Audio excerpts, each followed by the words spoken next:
दर्शकों के लिए एक बेहद ही शानदार खबर है। कन्वीनियंस फीस को लेकर सरकार ने अपना फैसला वापस ले लिया है और इससे निवेशकों को जाहिर तौर पर बड़ी राहत मिलेगी, क्योंकि हमने देखा था कि आज के सत्र में तकरीबन मार्केट कैप में 15,000 करोड़ रुपए के आसपास का नुकसान हो गया और स्टॉक 25% तक टूट गया था। हालांकि इस फैसले के बाद देखिए शेयर अब मात्र 4% गिरावट के साथ कारोबार कर रहा है। तो एक बड़ी राहत और बड़ी खबर, और इस पर जानकारी लेकर हमारे साथ जुड़ गई हमारे सहयोगी रुचि भाटिया। रुचि, बताइए क्या खबर है, क्या जानकारी है आपके पास?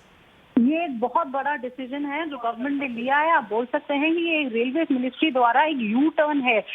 माइनॉरिटी शेयर होल्डर्स को काफी लग रहा था कि गवर्नमेंट के इस डिसीजन से they are feeling short change, but now we given to understand, और सरकार के सूत्रों द्वारा हमें पता चल रहा है कि department of investment and public asset management और उसके अलावा रेलवे मिनिस्ट्री दोनों ने ये मिलकर डिसीजन लिया है कि जो रेलवे मिनिस्ट्री ने कल डिसीजन लिया था कि आईआरसीटीसी अपना 50% रेवेन्यू शेयर करेगा कन्वीनियंस फी से सरकार के साथ, जिसकी वजह से हम देख रहे हैं कि आज ऑलमोस्ट गिरावट शेयर में देखी गई है, वो डिसीजन वापस लिया जाएगा। ये बहुत बड़ा इंपॉर्टेंट डिसीजन है। ये डिसीजन लिया गया है क्योंकि सरकार को लगा कि इसका लॉन्ग टर्म रैमिफिकेशन काफी ज्यादा है। एक सरकार को कुछ 100 करोड़ रुपए लेने के चक्कर में उन्होंने काफी मार्केट कैप इरोजन किया है आईआरसीटीसी को लेके, और ये बहुत ही इंपॉर्टेंट डेवलपमेंट है। सरकार ने ये डिसीजन आज लिया है to protect the interest of minority share holders. हमें department of investment and public asset management TK Pandey जो दीपम के सेक्रेटरी हैं, उन्होंने ये खबर कंफर्म की है कि कन्वीनियंस फी जो रेलवेज ने बोला था कि वो हम 50% उसका रेवेन्यू लेंगे, वो डिसीजन का यू टर्न किया गया है आज। जी रुचि, जाहिर तौर पर हमने देखा है कि देखिए कोविड का इतना बुरा दौर था और अभी भी चीज़ें सामान्य स्तर पर नहीं लौटी हैं, तो सरकार की का जो ये फैसला था वो गले नहीं उतर रहा था, वो पच नहीं पा रहा था। आईआरसीटीसी चूंकि एक प्रोफेशनली मैनेज्ड कंपनी है और अपने शेयर होल्डर्स के बारे में भी सोचती है, उनके हितों का ध्यान रखती है, क्या आईआरसीटीसी ने भी इस फैसले को लेकर विरोध दर्ज कराया था? आईआरसीटीसी ऑफ कोर्स देखिए, क्योंकि 67% कंपनी में सरकार का शेयर है, तो आईआरसीटीसी चाहे उनको पसंद हो या ना हो, ये डिसीजन अगर रेलवे मिनिस्ट्री ने लिया था तो उनको लागू करना ही पड़ता। पर क्योंकि इस पे इतना बवाल मचा, इतना इशू रेज हुआ, और क्योंकि सरकार कुछ 100 करोड़ इससे अर्न करना चाहती थी, पर मार्केट कैप इरोजन इतना ज्यादा हुआ, जैसे मैंने कहा कि माइनॉरिटी शेयर होल्डर्स को शॉर्ट चेंज फील हुआ, इसलिए सरकार को लगा कि ये डिसीजन इस समय कंपनी के हित में नहीं है। और आईआरसीटीसी के मैनेजमेंट ने भी ये सब इश्यूज रेज किए गए, और हमें सूत्रों के द्वारा पता चल रहा है कि ये जो डिसीजन है, ये इसमें रेलवे मिनिस्ट्री, दीपम, सरकार के काफी और बड़े डिपार्टमेंट सब इन्वॉल्व थे, इसीलिए ये डिसीजन लिया गया। हम हमने कल के दौरान में देखा कि पब्लिक सेंटिमेंट कितना हर्ट हुआ, तो क्लियरली सरकार ऐसे कोई भी डिसीजन नहीं लेना चाहती जिससे पब्लिक सेंटिमेंट हर्ट हो। जी बिल्कुल, शुक्रिया रुचि इस जानकारी के लिए, अपडेट हम तक लेकर आने के लिए। तो दीपम सेक्रेटरी का बयान आया है कि सरकार ने अपना ये फैसला वापस ले लिया है और जो कन्वीनियंस फीस में आईआरसीटीसी के 50% हिस्सा लेने की बात की जा रही थी, वो अब फिलहाल के लिए टल गया है। और इसके चलते जो सेंटिमेंटली जो स्टॉक डाउन हुआ था, जो पिटाई का शिकार हुआ था, वो सेंटिमेंट्स फिर से बेहतर हो रहे हैं और अब स्टॉक 5% की एक हल्की गिरावट ही कहेंगे, क्योंकि 25% तक का गोता लगाया था और स्टॉक में एक बेहतर रिकवरी आ रही है। इस पूरे मुद्दे पर इस सरकार के फैसले को कैसे देखना चाहिए? पहले फैसला और उसके बाद सरकार ने उस पर पलटी मारी है। हमारे साथ जुड़ गए हैं ईटी नाउ और ईटी नाउ स्वदेश के मैनेजिंग एडिटर निकुंज डालमिया। निकुंज, कैसे देख रहे हैं आप इस फैसले को? क्योंकि हमने देखा था कि सेंटिमेंट बुरी तरह से हर्ट हुए थे और आज जब शेयर शुरुआत में खुला था तो सरकार को तो 350-400 करोड़ रुपए आते, लेकिन मार्केट कैप करीब 15-16 हजार करोड़ रुपए साफ हो गया था। अभिषेक, देखिए, पहली बात तो यह है कि ये डिसीजन लिया क्यों गया, उस पर हम बाद में चर्चा करेंगे, मगर अच्छी बात यह है कि सरकार इस समय कोर्स करेक्ट कर रही है। हालांकि मैं थोड़ा डिसअपॉइंटेड जरूर हूं कि इस प्रकार का मूव अप्रूव क्यों करा गया, मगर जब अप्रूव हो गया है तो इसके अंदर ये बहुत अच्छी खबर है कि इस फैसले को जल्द ही बदला गया है। देखिए, एक सिंपल संकेत है कि government right now wants to protect interest of a minority shareholder. सरकार ऐसा कुछ काम नहीं करना चाहती है जिसके अंदर उनकी माइनॉरिटी शेयर होल्डर्स का घाटा हो, किसी कंपनी का बिजनेस मॉडल चेंज हो, या कुछ अडॉक डिसीजंस ऐसे लिए जाएं जिसकी वजह से जो एक संतुलन इस समय बन रहा है वापस इकोनॉमी में या कुछ कंपनियों के अंदर, वो खराब हो। अगर आप आईआरटीसी पे लेवी लगा देते तो आईआरटीसी का मुनाफा खत्म हो जाता। अगर उनका मुनाफा खत्म हो जाता, जो एक प्रॉमिस, एक प्रोजेक्शन, एक इकोनॉमिक अर्निंग्स ट्रेजेक्टरी को लेकर के जिन्होंने भी इसमें निवेश करा था, वो एक जाहिर सा सवाल पूछते हैं कि इतने बड़े अडॉक डिसीजन अगर आईआरसीटीसी ले सकता है तो क्या दूसरी कंपनियों में भी इस तरह के अडॉक डिसीजन लिए जा सकते हैं। और हमने देखा है कि कुछ सालों पहले कुछ ऐसे अडॉक डिसीजंस लिए गए थे जो कि कंपल्सिव थे, जो बिना सोचे समझे लिए गए थे और जिसके अंदर मिनॉरिटी शेयर होल्डर्स को काफी कुछ बेनिफिट नहीं मिला था। कुछ कंपनियों में एचपीसीएल ओएनजीसी का मर्जर करा गया, पीएफसी आरईसी को मर्ज करा गया। तो कुछ ऐसे डिसीजंस हैं जो कि आप जस्टिफाई नहीं कर सकते हैं।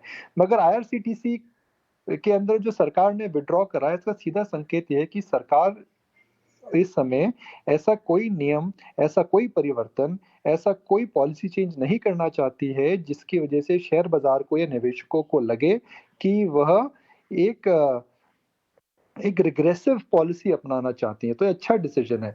और अभिषेक, ये बात और इम्पोर्टेंट है क्योंकि हमें पता है एलआईसी का आईपीओ आने वाला है, आईडीबीआई बैंक में स्ट्रेटेजिक इन्वेस्टर हम सरकार इस समय ढूंढ रही है, बीपीसीएल इस समय कगार पे। तो सरकार ने जो पीएसयूज को लेकर के एक अच्छी इमेज बनाई है, एचपीसीएल ने बायबैक करा, एयर इंडिया का डिसइन्वेस्टमेंट हुआ, अगर आईआरसीटीसी में रिवर्सल नहीं होता तो सारी इमेज के ऊपर, अच्छे काम के ऊपर ठंडा पानी पड़ जाता। निकुंज, जो बता रहे हैं कि पीएसयूज को लेकर सरकार उनकी छवि को लेकर काफ़ी सतर्क है और ये एक बड़ा फैसला आया है। हमने देखा है कि पीएसयूज में निवेशकों ने काफ़ी पैसे भी बनाए हैं और अच्छी कमाई की है। क्या इस फैसले से जो थोड़ी से एक पेसिमिज्म वाली जो माहौल जो बन रहा था पीएसयूज को लेकर, वो नियर टर्म में क्या छट गया है? वो अभिषेक, पीएसयूज को लेके इतना पेसिमिज्म नहीं है, पर पेसिमिज्म जरूर आ जाता है अगर इस प्रकार की नीतियां अगर रिवर्स नहीं करी जाती। देखिए, जाहिर सी बात है अभिषेक, फिर पीएसयूज को लेकर के जो दूसरी कंपनीज है वहां पर भी एक चिंता का विषय हो जाता है, एक प्रश्न चिन्ह आ जाता दैट अगर आईआरसीटीसी के मॉडल में यह चेंज करा गया है तो बाकी कंपनीज में क्या चेंज करा जाएगा, क्या अडॉक डिसीजंस लिए जाएंगे, क्या अडॉक मर्जर्स किए जाएंगे, क्या अडॉक ईटीएफ्स आएंगी।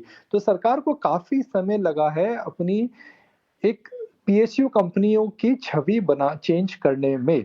सरकार ने बोला है कि हम अब हर तरह की प्रयोग नहीं करेंगे डिसइन्वेस्टमेंट के अपने टारगेट्स को पूरे करने के लिए, भले वो ईटीएफ रूट हो, भले वो ओएफएस हो, जहां पर जरूरत है, जहां पर मार्केट में प्रेशर नहीं आएगा, हम वही करेंगे। और इस पूरे प्रोसेस को अभिषेक 1 से सवा साल लगा है। सरकार ने धीरे धीरे समझा शेयर बाजार और मिनॉरिटी शेयर होल्डर्स के लिए बेनिफिशियल क्या है, और अगर मार्केट कैप जाती है तो सरकार की भी मार्केट कैप ऊपर जाती है। मैं दोबारा मेरे दर्शकों को बताना चाहूंगा दैट अभी प्रधानमंत्री जी हाल ही में राकेश झुनझुनवाला जी से मिले थे, पहले शायद सिटिंग प्राइम मिनिस्टर हैं, जो एक बड़े स्टॉक मार्केट निवेशक से मिले हैं। तो उनका भी एक मैसेज क्लियर है that they now value the importance of a vibrant stock market. और वाइब्रेंट स्टॉक मार्केट अभिषेक जब ही होगा जब आप नीतियां अच्छी रखें, जब आप अडॉक चेंजेस ना करें, और जब आप पॉलिसी के जो गोल पोस्ट हैं उनके अंदर ऐसे बड़े डिस्ट्रप्टिव चेंजेस ना करें। तो ये सही फैसला है, अच्छा फैसला है, we should welcome it. And we should also say that सरकार इस समय एक क्लियर मैसेज दे रही है, जी हाँ, हमसे गलती हो गई गलती, मगर हम अपना डिसीजन रिवर्स करना चाहते हैं। कई कंपनियों ने डिसीजंस लिए अभिषेक, पहले जुबलेंट फूडवर्क के प्रमोटर्स ने लेवी में चेंज करा था, कई आईटी कंपनीज, कई एमएनसी कंपनी ने रॉयल्टी में चेंजेस करे थे। मारुति एक बहुत बड़ा एग्जांपल है, गुजरात प्लांट को लेकर के उन्होंने क्या करा था जो रिवर्स हुआ है। तो ऐसा नहीं है कि प्राइवेट कंपनीज ऐसा नहीं करती हैं, मगर वह भी समझ जाती हैं और शेयर बाजार के जब फीडबैक आती है, इन्वेस्टर्स की फीडबैक आती है, तो वो कोर्स करेक्ट करती है। तो यह कहानी यह थी कि आईआरसीटीसी ने डिसीजन लिया, सरकार को समझ में आया कि ये गलत डिसीजन है, ऊपर से बात हुई और फटाफट रिवर्सल हो गया।